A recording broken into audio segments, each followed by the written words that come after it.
ನಮ್ಮನ್ನ ಸ್ಮರಣೆ ಮಾಡ್ತಾ ಮಾರಿಕಾಂಬೆಯನ್ನು ಸ್ಮರಿಸುತ್ತಾ ಆರಾಧ್ಯರ ಅನುಗ್ರಹವನ್ನು ಬಿಡುತ್ತಾ ಇವತ್ತು ನಾನು ನಿಮ್ಮೆಲ್ಲರನ್ನ ನನ್ನ ಕಾರ್ಯಕ್ರಮಕ್ಕೆ ಸ್ವಾಗತವನ್ನು ಮಾಡ್ತಾ ಇದ್ದೀನಿ. ಇವತ್ತಿನ ಗುರುವಾರ ಎಲ್ಲರಿಗೂ ಒಳ್ಳೆ ಶುಭ ದಿನವಾದಂಥ ಹಬ್ಬದ ದಿನ, ಪ್ರತಿಯೊಬ್ಬರಿಗೂ ಏನೋ ಒಂಥರ ಆನಂದ ತರುವಂತಹ ದಿನ.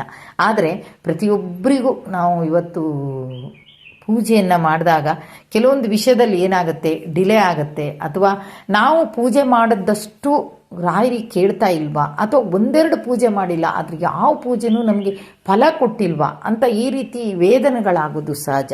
ಒಂದು ಹೆಣ್ಮಗಳು ಇವತ್ತು ಕಾಲ್ ಮಾಡ್ತಾಳೆ ನನಗೆ, ನಾನು ನಿನ್ನೆ ಹಾಕಿದಂತಹ ವಿಡಿಯೋನ ನೋಡಿ, ಅಮ್ಮ ನನ್ನ ರಾಯರಿಗೆ ಕೇಳಿಸ್ತಾನೆ ಇಲ್ವೇನಮ್ಮ, ಎಲ್ಲರಿಗೂ ಅನುಗ್ರಹ ಮಾಡ್ತಾರಮ್ಮ, ನನಗೆ ಯಾಕೆ ಮಾಡಲ್ಲ ತಾಯಿ ಅಂತ. ಆ ಹೆಣ್ಮಗಳ ಪರಿಸ್ಥಿತಿಯನ್ನು ಕೇಳಿದಾಗ ತುಂಬ ನೋವಾಗಿತ್ತು ನನಗೆ. ಅಂದರೆ ಆ ರೀತಿ ಪರಿಸ್ಥಿತಿಯಲ್ಲಿ ಆ ಹೆಣ್ಣುಮಗಳಿದ್ದಾಳೆ.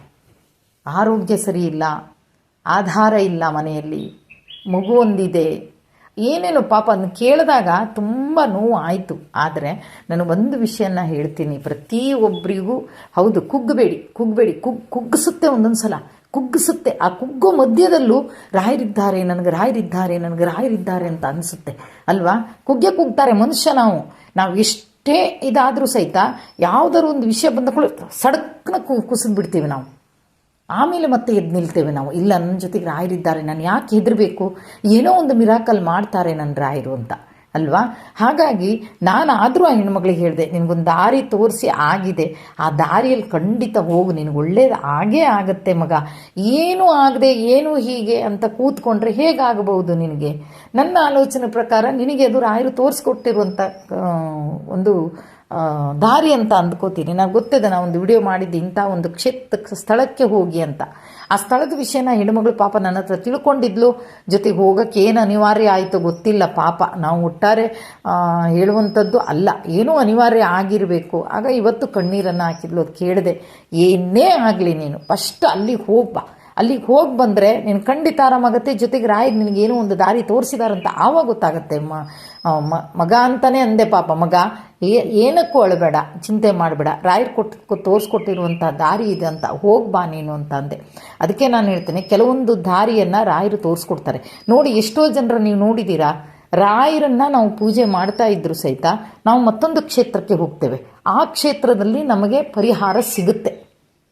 ಅದು ದೇವಸ್ಥಾನ ಇರಬಹುದು, ಇನ್ನಿತರ ಏನೋ ಇರಬಹುದು. ಆ ಪರಿಹಾರ ಸಿಕ್ಕಿದಾಗ ನಮ್ಮ ಮನಸ್ಸಿಗೆ ಬರೋದೇ ಏನಂದರೆ, ರಾಯರು ನನಗೊಂದು ದಾರಿ ತೋರಿಸಿದ್ರು, ರಾಯರು ಅಲ್ಲಿ ಹೋಗುವಂಥ ಸೂಚನೆಯನ್ನು ಕೊಟ್ಟರು, ಅಲ್ಲಿ ಹೋಗಿ ಬಂದ ಮೇಲೆ ನನಗೆ ಸರಿ ಆಯಿತು. ಯಾಕಂದರೆ ರಾಯರು ಎಲ್ಲ ದೇವತೆಗಳನ್ನು ಆರಾಧನೆ ಮಾಡಿದವರು, ಜೊತೆಗೆ ಶ್ರೀಹರಿಯನ್ನು ಆರಾಧನೆ ಮಾಡಿದಂತಹ ರಾಯರು ಮೂಲರಾಮರನ್ನು ಭಜಿಸಿದ್ದಾರೆ, ಅವರಿಬ್ಬರನ್ನ ಭಜಿಸಿದ ಮೇಲೆ ಇಡೀ ದೇವತೆಗಳು ಅವರು ದೇವತೆಗಳನ್ನು ಅವರು ಪೂಜಿಸಿದ ಹಾಗಂದ ಮೇಲೆ ನಾವು ಇವತ್ತಿಲ್ಲಿ ಹೋಗ್ತೀವಿ. ನಾವಿವತ್ತು ನಾನು ಮನೆಯಲ್ಲಿ ರಾಯರ ಪೂಜೆಯನ್ನು ಮಾಡ್ತೀನಿ ಅಂತಾದರೆ ನಾನು ಮಾರಿಗುಡಿಗೆ ಹೋಗ್ತೀನಿ, ಮಾರಿಗುಡಿಯಲ್ಲಿ ಏನೋ ಒಂದು ಪ್ರಾರ್ಥನೆಯನ್ನು ಮಾಡ್ಕೊಂಡು ಬರ್ತೀನಿ, ರಾಯರ ಹತ್ರ ಹೇಳ್ತೀನಿ, ಅದು ಆಗುತ್ತೆ.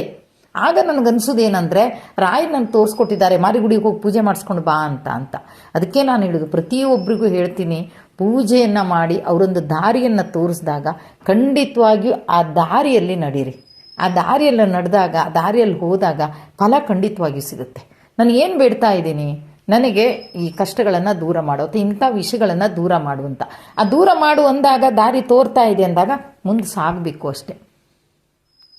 ಅದಕ್ಕೆ ನಾನು ಹೇಳೋದು, ಪ್ರತಿಯೊಬ್ಬರಿಗೂ ರಾಯರು ಕೈ ಬಿಡಲ್ಲ ಅನ್ನೋ ನಂಬಿಕೆ ನಿಮ್ಮೊಳಗಿದ್ದರೆ ಖಂಡಿತವಾಗಿಯೂ ರಾಯರು ಕೈ ಬಿಡಲ್ಲ. ಬರುತ್ತೆ, ಮನುಷ್ಯರಲ್ವಾ, ಮನುಷ್ಯ ಅಂದ ಮೇಲೆ ಇವತ್ತು ಚೆನ್ನಾಗಿರ್ತೀವಿ, ನಾಳೆ ಏನೋ ಒಂಥರ ಬೇಜಾರು, ಏನೋ ಒಂಥರ ನೋವು. ಏನು ಯೋಚನೆ ಮಾಡು, ರಾಯರೆದ್ರು ಹೋಗಿ ನಿಂತ್ಕೊಂಡ್ರೆ ಕಣ್ಣೀರು ಬರುತ್ತೆ, ರಾಯರ ಹತ್ರ ಮಾತಾಡ್ತೀವಿ, ಯಾಕೆ ಹಿಂಗೆ ಮಾಡ್ತೀಯಾ ಅಂತ ಕೇಳ್ತೀವಿ. ಹೀಗೆಲ್ಲ ಆದಾಗ ಮನುಷ್ಯನಿಗೆ ಪ್ರತಿಯೊಬ್ಬರಿಗೂ ನೋವು ಬಂದೇ ಬರುತ್ತೆ. ಮರಕ್ಕೆ ಬರುತ್ತಂತೆ, ಇನ್ನು ಮನುಷ್ಯನಿಗೆ ಬರದೇ ಇರುತ್ತಾ ಅಲ್ವಾ. ಹಾಗಾಗಿ ನಾನು ಹೇಳ್ತಾ ಇರೋದು, ರಾಯರನ್ನು ಆರಾಧನೆ ಮಾಡಿ ಖಂಡಿತವಾಗಿ ಅವ್ರು ಕೈ ಬಿಡಲ್ಲ. ಅವ್ರು ಆರಾಧನೆ ಮಾಡಿ ನಮ್ಮನ್ನು ಕೈ ಬಿಡೋದಾಗಿದ್ರೆ ನಮ್ಮ ಕೈಯಲ್ಲಿ ಪೂಜೆನೇ ಮಾಡಿಸ್ಕೊತಿರ್ಲಿಲ್ಲ. ರಾಯರಂತ ಯಾರಂತನೂ ಗೊತ್ತಿಲ್ಲ. ಇವತ್ತು ಎಷ್ಟೋ ಜನರಿಗೆ ಗೊತ್ತಿಲ್ಲ, ರಾಯರ ಪೂಜೆ ನಾವು ಮಾಡಲ್ಲಪ್ಪ, ಅಯ್ಯೋ ರಾಯರ ಅಂತಾರೆ. ಇವತ್ತು ಎಲ್ಲ ಮಠಕ್ಕೆ ಹೋದಾಗ ಗೊತ್ತಾಗುತ್ತೆ ಎಷ್ಟು ಜನ ಅವರನ್ನು ನಂಬಿದ್ದಾರೆ. ಮಂತ್ರಾಲಯ ಬಿಡಿ, ಮಠಕ್ಕೆ ಹೋಗಿ ನೋಡಿ, ಅಲ್ಲಿ ಆ ರೀತಿ ಜನಗಳು ತುಂಬ ಹೋಗಿರ್ತಾರೆ. ಅದಕ್ಕೆ ಹೇಳೋದು, ಹೆದರಬೇಡಿ, ಗುಂದಬೇಡಿ, ರಾಯರಿದ್ದಾರೆ ನಮ್ಮ ಜೊತೆಗೆ.